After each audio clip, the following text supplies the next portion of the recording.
Awesome. Brianna Reynolds, FabTV. Nice to meet you all. Hey. So first up for RJ, now there's a scene where the neighbors assume that you guys are up to no good because, you know, you're in the van and you've got a girl. The ironic thing is in the front of their yard, they've got a Black Lives Matter sign. So I was wondering for you as an actor, how important is it to be breaking down stereotypes, like how openly you guys are discussing so much in this film? It's very important because entertainment is what kind of orchestrates how the world moves, you feel me? Whether that's through music or film, kind of what people see and ingest on a day-to-day basis with it being either audible or visual, you know, that's kind of how we conduct what is to be believable, you feel me? So I feel like it's definitely important to show the actuality of certain things, you know what I'm saying, rather than to put bull stuff in the air. Yeah, definitely. You guys did that so much within the film. It was really good to see. Next up for Donald, the moment you're performing CPR, that it's so involving, like you going through all of it. Like it feels like you're there watching it as the audience and you're going through it all that as well. Anyway, is that an actual CPR technique? And did you know about it before you actually did it in the film?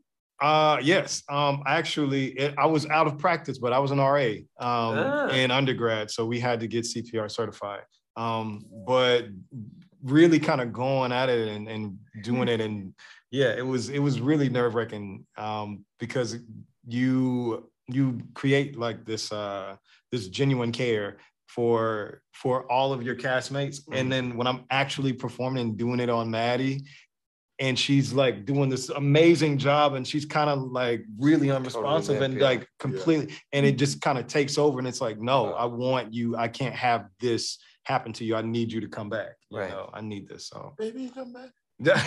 No. Right. That's not the right tempo. No. I think it was the Staying Alive song by the Bee Gees. Yes. Yeah. I mean, like in that moment as an actor, how do you prepare for something like that?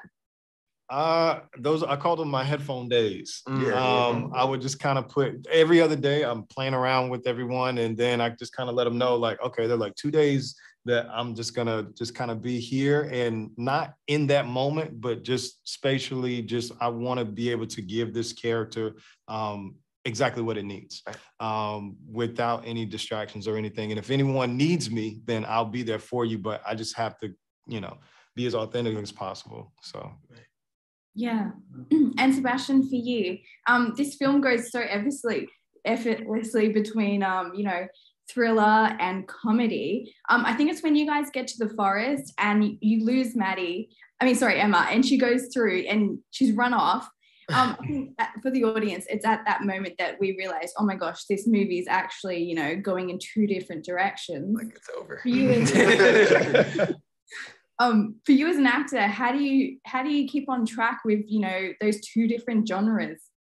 Yeah, I don't really. I feel like, you know, for Carlos, this movie's never a comedy, right? Like this is always, and for all of us really, like it's you're having fun and then you're trying to have fun in horrible circumstances, you know, like some of the big laughs are when we are like really dealing with some of the most complicated moments of the movie. Like, you know, she's lost in the woods.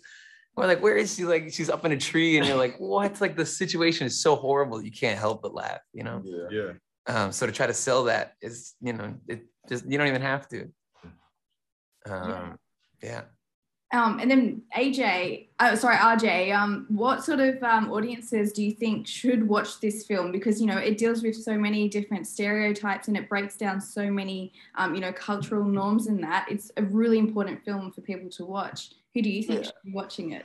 Well, I feel like everyone should, because it's not just pointed to a certain ethnic group or social class, you feel me? The subject of perception and conversation is that's the overtop umbrella, is to start the conversation about different perceptions and, you know, ways of view that could be discussed, you know. Y'all can. Yeah, no, I agree. I think that, like, you know, the festival crowd has been wonderful. Right. And like having all those people watch and really enjoy it has been great. But then like I've been really excited to see what like regular people think of this, the conversations that it sparks. Like what, you know, when you have a really big audience like that, suddenly it brings something up. It makes it creates a conversation. Right.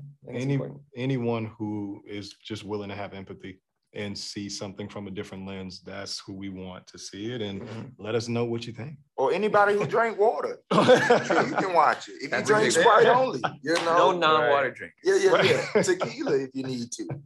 It's Thursday.